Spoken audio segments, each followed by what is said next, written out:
So I'm gonna be doing another music tier list, as you could probably tell. Last time I did Eminem. This time I'm gonna be doing the American heavy metal band Avenged Sevenfold. Heavy metal is definitely my second favorite genre of music after hip hop, and it's definitely a close race. So I thought this would be fun. So here we go. Going in chronological order again, their first album, first off, it's Sounding the Seventh Trumpet.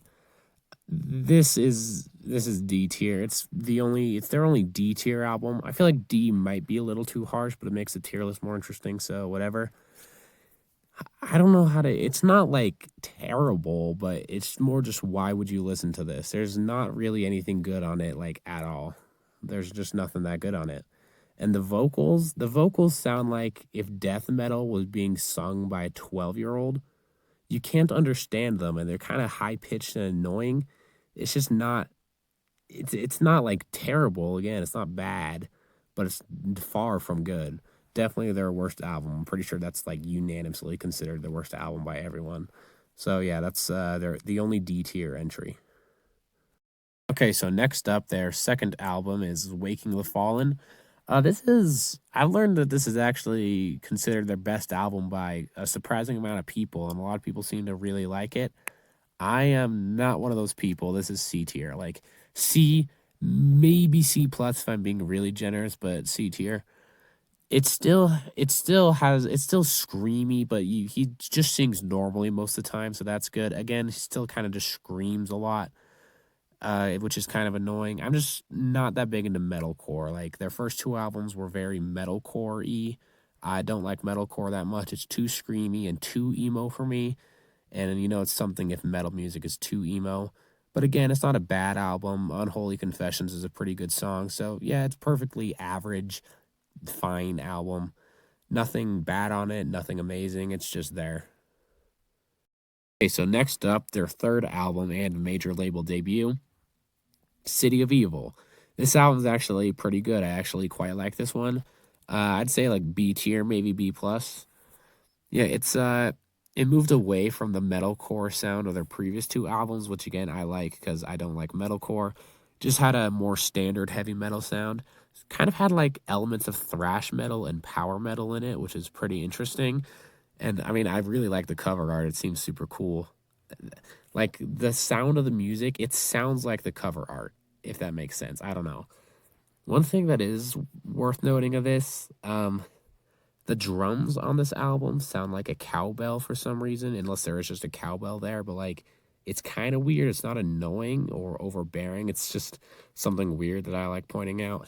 But yeah, this is a good album. I like it. I would recommend listening to it. It's good. So next up is their self-titled album. They self-titled their fourth album for some reason. I don't know, but it's just Avenged Sevenfold self-titled. This one is A tier. It's really good. It's extreme. It has a very experimental sound to it. It's like the song Lost has auto-tune. I never thought auto-tune would sound good in a metal song, but it did. And then there's a little piece of Heaven, which is like the metal equivalent to Bohemian Rhapsody, which is also pretty cool. It's just everything about this album is just cool. Like, I think this might have been their first album to make use of an orchestra with like Afterlife. But yeah, this like Gunslinger is one of my favorite Avenged Sevenfold songs. It's just really good. Like all around, there's nothing bad about this album. It's just a great album. I would also definitely recommend listening to it. It's so good. So next up is Nightmare. I'm just gonna say this is their best album. This is my favorite, easy S tier. It's probably my favorite metal album ever. Like Rust in Peace by Megadeth is the only album that'd be able to contend with that. But this album is just so good. It easily has the best choruses out of any of these albums.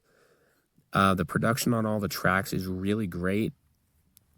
Like the first five songs are all immaculate, especially Buried Alive. That's probably my favorite Avenged Sevenfold song. And even after those first five, it still keeps on going strong with So Far Away, which is a really awesome ballad. It's probably their best one. And God Hates Us is also a really good track. And the closing track, it's really long, but it's still good. Like this album is so good. Everyone watching, I want you to listen to this album in full, please. It's just so good. You may have noticed that each album has been getting progressively better than the last. They each place one higher on the tier list than the last. This is where that ends with Hail to the King. They took a very Metallica Black album approach with this. They made it more simple and diluted their sound a little so they could reach a wider audience, which worked because it's their most popular album on Spotify. But that definitely came at a sacrifice to it actually just being a good album. Shepherd of Fire, the opening track, is amazing. It's definitely one of their best songs. But other than that, it's just like a few good songs here and there. It ends up feeling like a pretty empty album. It's still good. I'd put it in B tier below City of Evil. I'd still recommend you listen to it if you want. But again, there's just really not much there. It's a largely skippable album, honestly. But again, it's still good. I'd still listen to it if you want. It's fine. So last up is their latest album, The Stage, which as you can see, I've already put in A tier above the self-titled album. This album is interesting. It's a progressive metal concept album about AI and the downfall of society. But as you can see, I love this thing. It has a looming sense of dread over the whole thing, which I love. Much like Nightmare has really good choruses like in Paradigm and Simulation. Roman Sky is probably one of the best ballads they've made.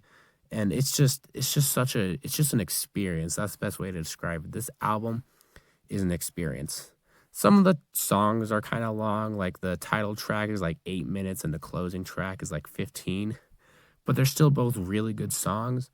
When I finished listening to this for the first time, I sat there for like a full 5 minutes just thinking, damn, that was something.